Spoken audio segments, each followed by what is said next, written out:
Today we'll take a template of the action research proposal. This is enclosed in Debit Order number 16, series of 2017.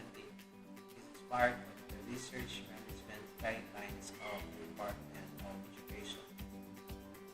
In this Debit Order, it says that the Research Management Guidelines provide guidance in managing research initiative in the DepEd offices from national, regional, schools, and down to schools levels.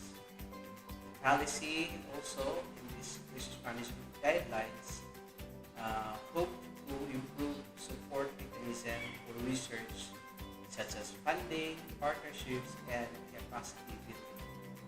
So in this example, in this lesson, we'll take up a template and I'll provide also an example from our sample research. Alright, so before moving on, we'll take up some key points on what is an action research. According to this DepEd Order 16 series of 2017, action research is systematic, reflective inquiry to improve educational practice, solve problems in any operating unit, that is school, classroom, or on office. There are key terms here that we need to examine, such as systematic and reflective inquiry, as well as educational practices and result. Alright, so action research is systematic because this is composed of a connecting parts. Meaning, as you do action research, there are prerequisites such as planning, and then implementation, monitoring and evaluation, as well as making reflection. It is reflective inquiry because you have to look at what is there, what have you achieved based on your objective. Did you achieve what you aim to in the research? Educational practices, these are what we do in the classroom. We focus on the teaching and learning practice. Although in the VERA there are, I think there are 4 thematic area and there are 3 post-studying themes. But I'd like to emphasize that we here is we will focus on the teaching and learning practices. Action research also hold to resolve problems in the operating unit. So the goal of action research is to improve educational practices, resolve problems. So as education students, enrolling in this subject will help you better prepare teachers to teach and of course make improvement in the practices as you move later on, and your hope that you will be able to resolve problem in your station or unit later on. Okay, so that is what is in the DepEd Order. There are words from experts in action research such as MacDeep and Whitehead 2006. It says that action research is about practitioners creating new ideas about how to improve practice.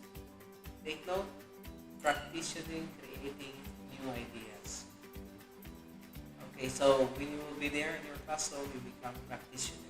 If you're doing action research more often, you become practitioner. Alright, so as a practitioner, you have to create new ideas, be it in your classroom or in your respective schools. This is according to MacNet as opposed to the traditional social science research, wherein official researchers producing theory and then the practitioners will apply their practice. So there are some kind of disconnect because there are those official researchers creating theory and then those in the classroom will use the theory. According to these experts, that as practitioners we need to produce new ideas based on our classroom.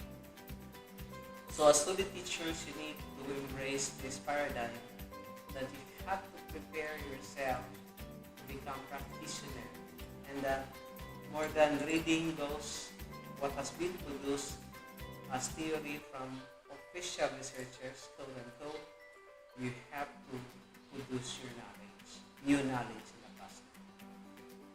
According to MacNev, this immediately puts us, that is, in context of power and politics around the struggle for knowledge and information as nowhere.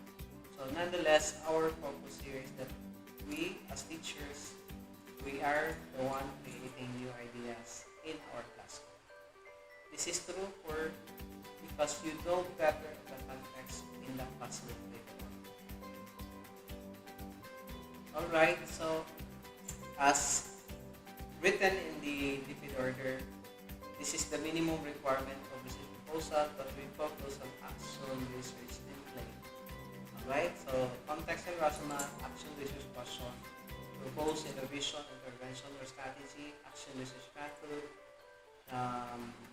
action, work plan, plan for dissemination, and references. We shall take each, and we should also discuss each based from our article, supporting studying graded science students motivation, participation, and performance through per tutoring approach. This is published in the Annals of Critical Research 2017.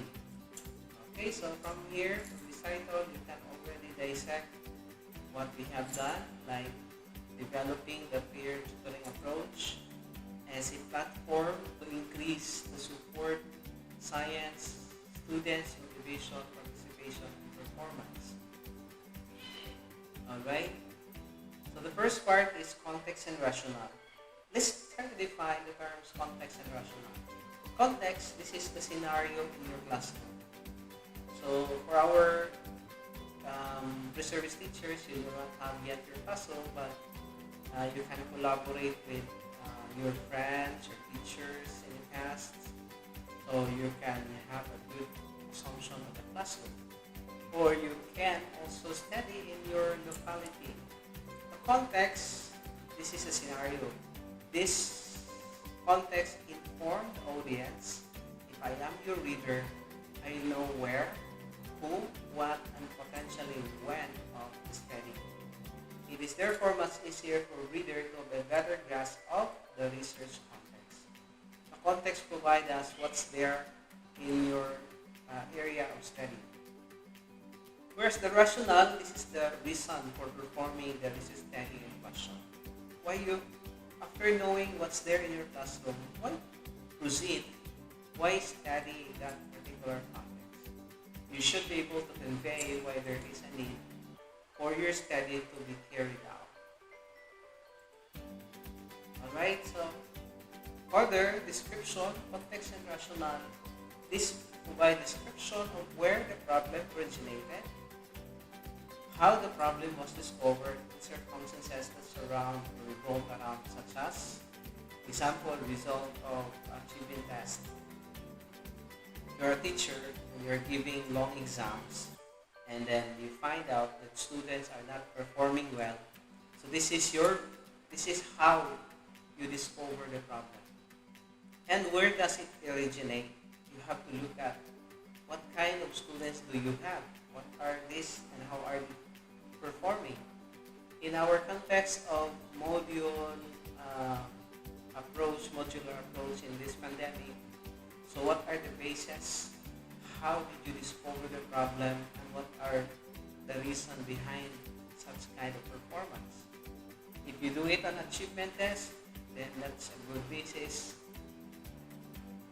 Another is the context and rationale also is important, and this is, you have to describe why it is important, why the study is important, and why is there a necessity to resolve the problem. You also have to explain the benefits of conducting the research to the people around. Since it is action research, and this is intended to help our learners become better learners, perform better in our classroom, get the most of what you can do in their skills as learners. So, more than the benefit to us as researchers that will understand them, more importantly, we should capacitate our learners to overcome those problems that they encounter. For example, if you have students have the difficulty of um, reading, for example, what are the things that you will give to them as part of your intervention, and that in the long run there will be improvement in the reading capacity. Or there are students might be in the classroom who had a difficulty processing math problems. How or what are the things that you will give to them such that they will improve in their academic performance in mathematics? So this is what's there, the rationale of that you should put in this section, context and rational study. Going back to the example on using peer tutoring approach, the context was like this. This data was taken during the second periodical exam. That, looking at the performance, out of 95 students, 45 of them are struggling in the science subject. Almost half, imagine that number of students who are struggling with science. So there is a need to help them, support them, such that they can cope with academic demands. So that is the scenario, the context. And also the study was conducted sometime in 2014, 15. If you will recall, this is the time when the K-12 started. So this is also providing context. So the rationale for this study is that as we progress with transition, K-12 transition, there was low academic performance apparently were observed. Teachers are encouraged to make intervention to struggling students. So one of the things that we see as a viable option is to use peer tutoring approach.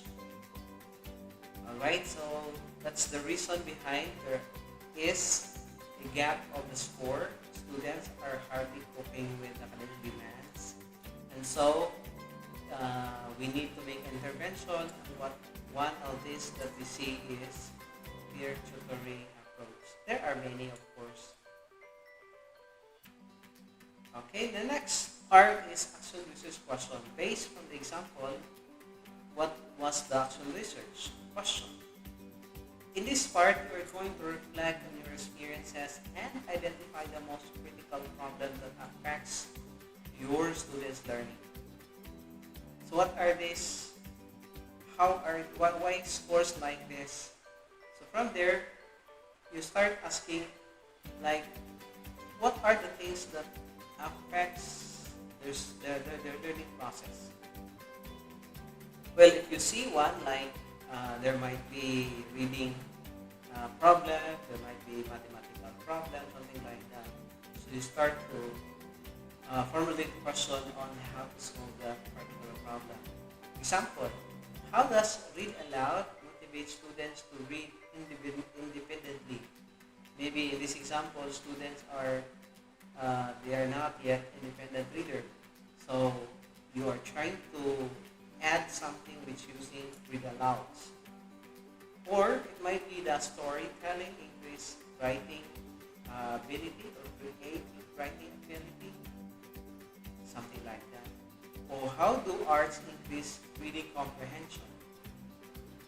Take note, since you are the one giving this intervention, you need to be proficient in such kind of intervention.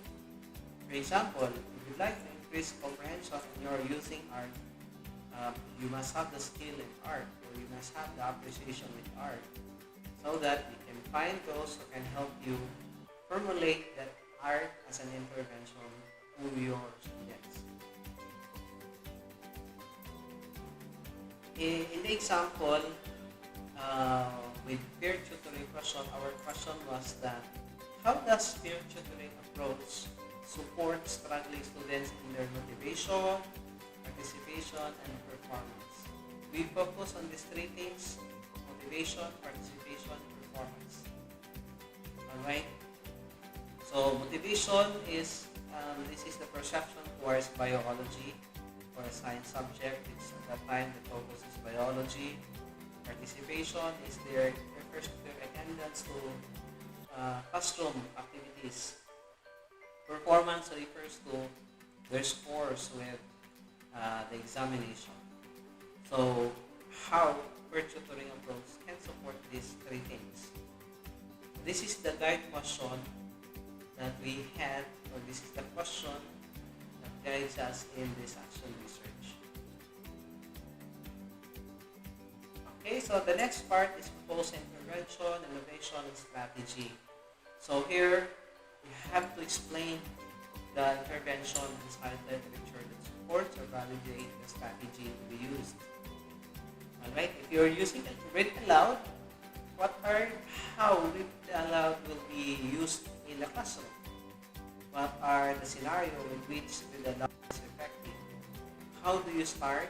How do you increase the number of read aloud? It's something like that in this part. Okay, so you have to explain your intervention or your strategy. In the example, what we did was like this. We explained that peer tutoring approach helps struggling students cope with academic demands as they continue their basic education. We found out that the basic elements of peer tutoring context, peer learning context, is the quality of thought. Because this is peer-to-peer, so they are communicating with their peers, with friends. Okay, so there is peer dialogue in which in this dialogue, learning construct, reconstruct, and elaborate their ideas.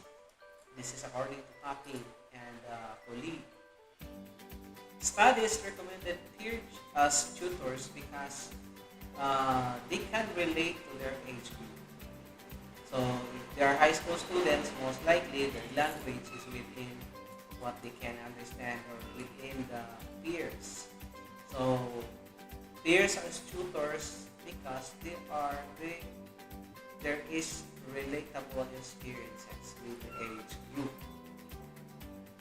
It's also be emphasized that peer tutoring comes in two basic forms, like class-wide and cross-age peer tutoring. In our scenario, the most common one is class-wide, wherein the teachers group the students from high-performing and low-performing.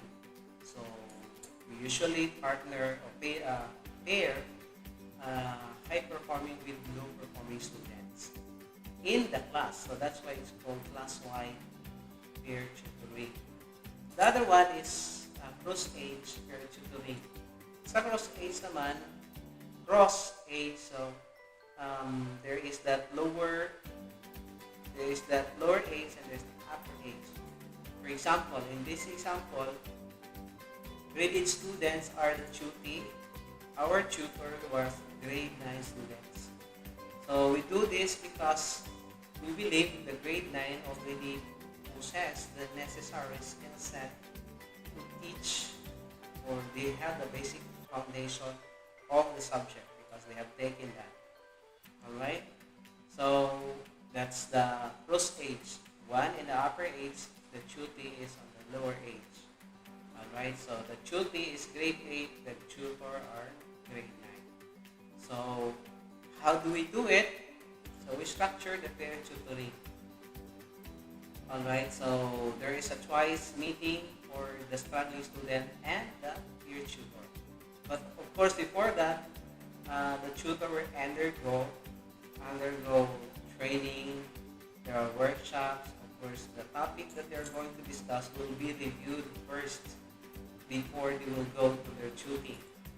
So there are workshops with the researcher and the teacher concerned with the tutor, and then the tutor will meet the tutee twice a week.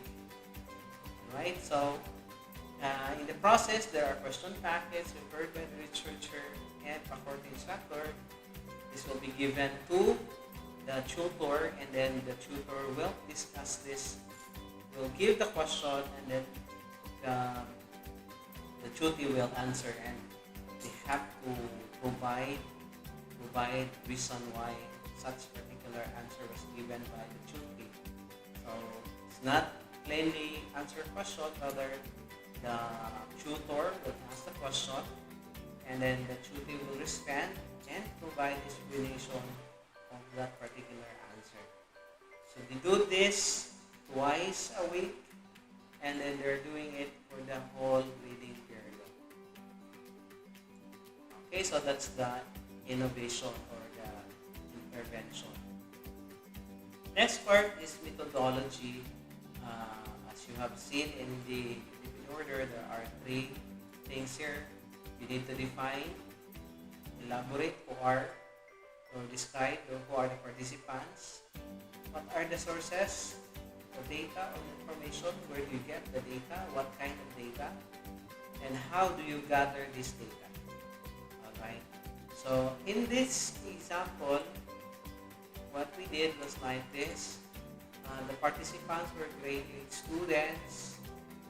Okay, so grade 8, and this occurred during the third quarter. Okay, so we focus on three key terms: motivation, participation, and performance. Okay, for motivation, for science, we use the SMQ by Glenn et al. 2011, or the Science Motivation Questionnaire. The participation is monitored by attendance, and then the performance is using exam results. How do we gather is like this. The SMQ was administered before the intervention and after the intervention. We can pre and post data gathering for motivation. The participation was attendance monitored throughout the intervention. The performance was based on 6 exams. One exam in each topic, since third quarter is composed of 6 topics. So we prepared one exam, 15-item exam in each topic. Alright, so the examination was deliberated among science teacher before we started.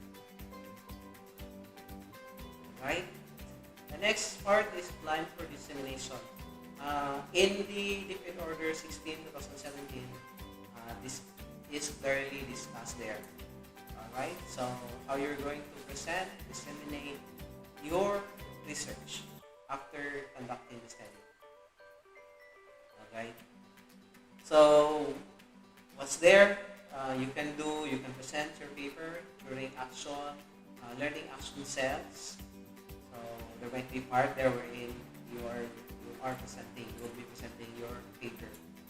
Or there might be teachers, quality circle. So you are gathering there the same or enthusiasts. Or you can also present in the conference. Right? And then you can also prepare infographics, you can prepare flyer, you can do that and then share that with the administrator, or it might be with your co-teachers in the same subject area. This is important because this will provide them the idea on what might be a better solution if given that particular context.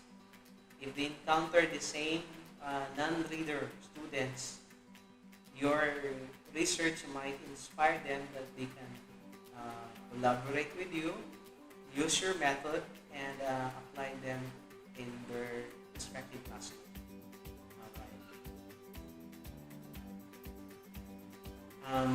Conclusion, you have to describe what did you achieve from your study based on the question.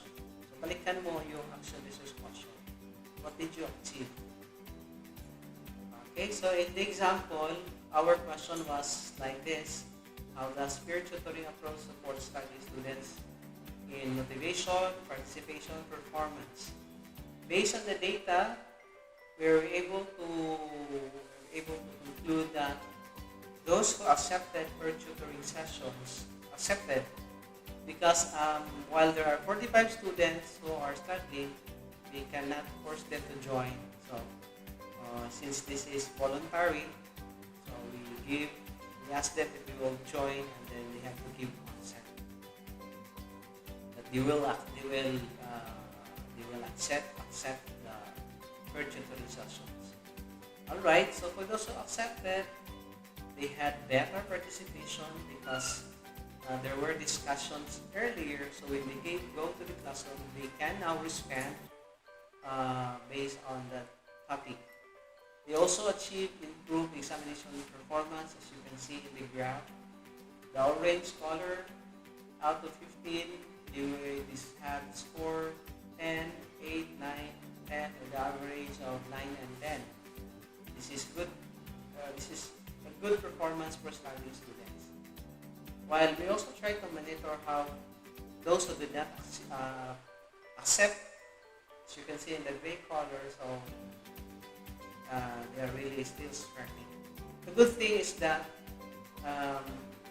the intervention provide an avenue for those who are interested to improve, and that at the end of the third quarter they had more improved perceptions towards biology subject. Right? You have to focus your conclusion based on the actual research question. Next part, what is the most important, since this is a reflective inquiry, you have to reflect on what has been done. What did you achieve, and what are the things that can be done further? Notice from the example, we have those who accepted, and there are students who declined, and there are those who are high-performing students. In this part, you have to explain what is your perception of the study after doing the study. Okay, so what we see in the study is that this outcome eventually lead to increased motivation and performance in the class, and which suggests that peer tutoring can be effective means for reducing the failure of at-risk students in the regular classroom. It's just that they need to accept that they have to participate in the intervention. The good thing is that those who are at risk or those who are struggling, there is a means for them to join and recover, or let's say cope up with academic demands. It is also evident that peer tutoring can be applied on top of the regular class, because what we did is that while there are regular classes mandated, what we do is that the peer tutoring approach was done on top, meaning as a supplement to the regular class. Since peer tutoring works with struggling students who actively participate in the process, we see that teachers need to work on engaging at-risk students in their learning process, right? There are those who decline, so maybe that gives us an idea that peer tutoring is not for them, because they might not be good in making relationship. They might not be good in communicating with their peers, so they decline. So while this provides an avenue for those who accepted, there might be other forms of intervention that will surely work for those students who are at risk. So at least we see one, and we have to find another one. Furthermore, it is suggested to embed peer learning in the pedagogy and planning in the individual classroom area to achieve maximum impact, as according to these authors. Alright, so as a teacher, we need to, since we see that this is effective, we need to do more on this. Continued effort should be extended to struggling students who decline, yes. While they decline, they might have reason to decline. Why? They might have a reason why they do not want that particular invitation to join the peer tutoring approach. There are a lot of peer support available on top of the cross-age peer tutoring, such as group peer learning, which is beyond the study, or other forms of peer learning to help engage struggling students so they become successful in their academic studies. One thing additionally is that we, we were not equipped with qualitative methodology during the study. So what we realized after the studies that qualitative changes are also worthwhile to study. Why? Because as we see along the process is that tutees and tutor, while there is a set time for tutoring, what we observe is that tutee will communicate with the tutor. For example, uh, one tutee said, Ate, Kuya, dili ko ka-join sa 4 to 5 session. Can we do this at 12 to 1 instead of 4 to 5? So, they learn to negotiate how they can be best uh, catered beyond the usual on top of the regular schedule. Instead of 4 to 5, they agreed voluntarily to move the schedule on another schedule.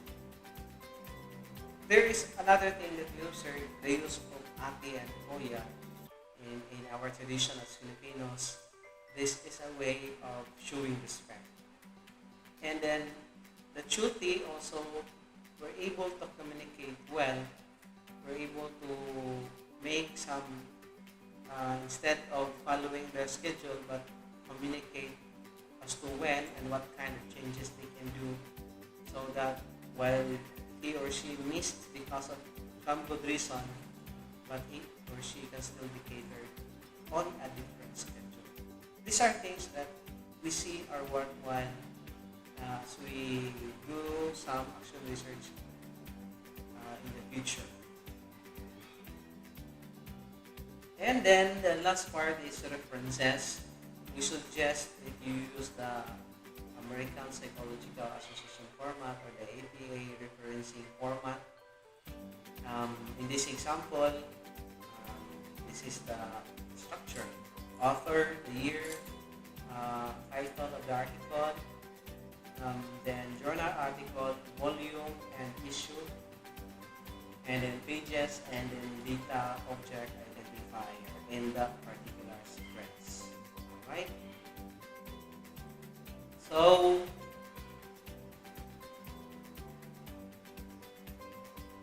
So far we already covered the template for making action research, and I also tried to provide an example of action research which you can